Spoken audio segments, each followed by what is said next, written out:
उनके सौभाग्य का क्या कहना जिन्हें एक पूर्ण ब्रह्मनिष्ठ सद्गुरु का सानिध्य मिलता है, जिन्हें करुणा कर सद्गुरु अपनी वह अनमोल संपदा, वह महान ब्रह्म ज्ञान प्रदान कर अपने शिष्य के रूप में स्वीकार करते हैं।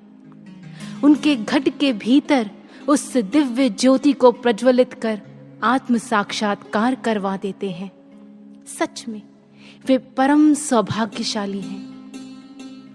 और जब वे सौभाग्यशाली शिष्य अपने गुरुदेव के चरणों में पूर्णतः समर्पण कर अपने शिष्य धर्म का पालन पूरी ईमानदारी और निष्ठा के साथ करते हैं, तब इतिहास गवाह है वो अपने लक्ष्य को तो प्राप्त कर ही लेते हैं, साथ ही अपने गुरुदेव के आदर्शों को समाज में स्थापित कर समाज कल्याण में महान योगदान भी देते हैं। उदाहरण के लिए नरेंद्र को जब रामकृष्ण परमहंस का सानिध्य मिला तो वे नरेंद्र से विश्व विख्यात संत स्वामी विवेकानंद बन गए। जब शिवा ने अपना सर्वस्व अपने गुरु के चरणों में समर्पित कर दिया तो उनके गुरु ने उन्हें छत्रपति शिवाजी बना दिया।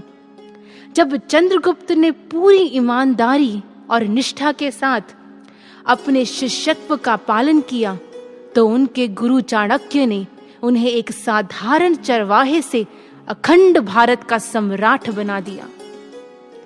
किंतु अब प्रश्न यह उठता है कि कैसे हम एक ईमानदार और निष्ठावान शिष्य बन सकते हैं?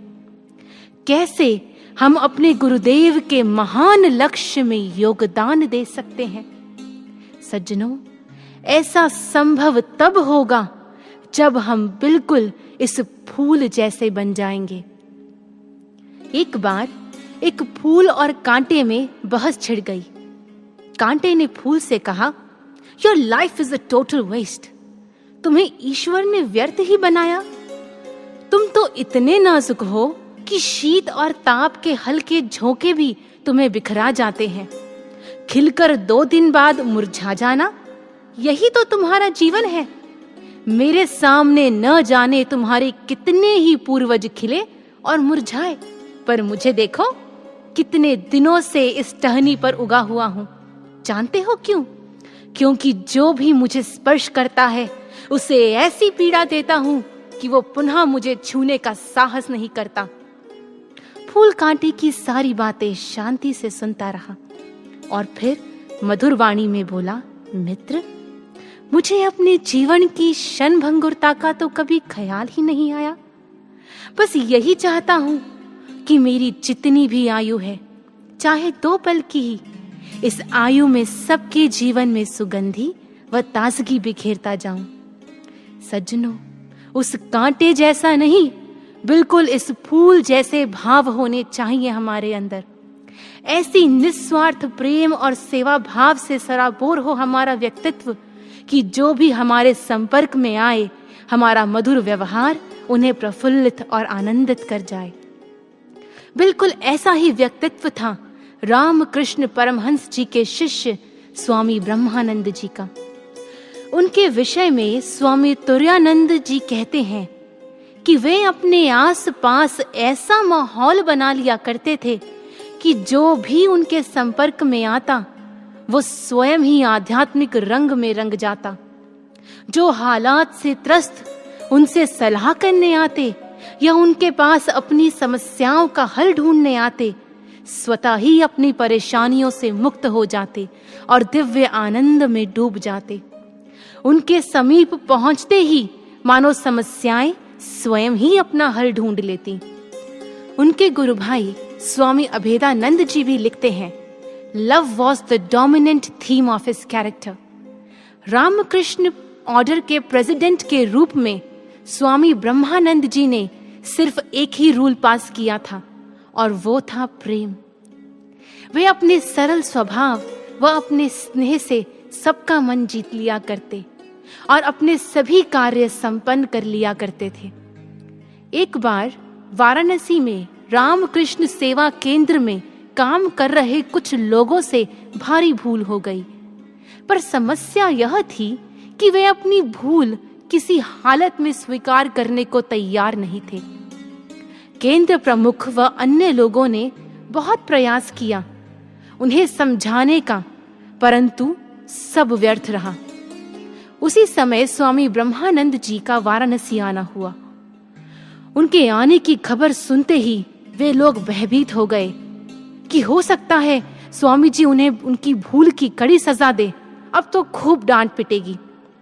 परंतु हुआ इसके बिल्कुल विपरीत।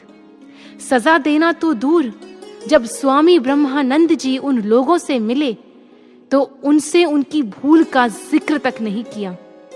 केवल उन लोगों के साथ मिलकर सुबह शाम सामूहिक साधना, भजन संकीर्तन, सत्संग व प्रभु चर्चा करने लगे। कुछ दिन तक ऐसा ही चलता रहा और एक दिन उन लोगों ने स्वयं ही अपनी भूल को ब्रह्मानंद जी के समक्ष स्वीकार कर लिया। सब आश्चर्यचकित थे कि आखिर ऐसा कैसे हो गया। जो लोग इतनी हट कर रहे थे, किसी की नहीं सुन रहे थे, आज सहज ही अपनी भूल को स्वीकार कर रहे हैं। सज्जनों, स्वामी ब्रह्मानंद जी ऐसा इसीलिए कर पाए क्योंकि उन्होंने अपने गुरुदेव के आदर्शों को अपने जीवन में धारण कर अपने शिष्यत्व का पालन किया था।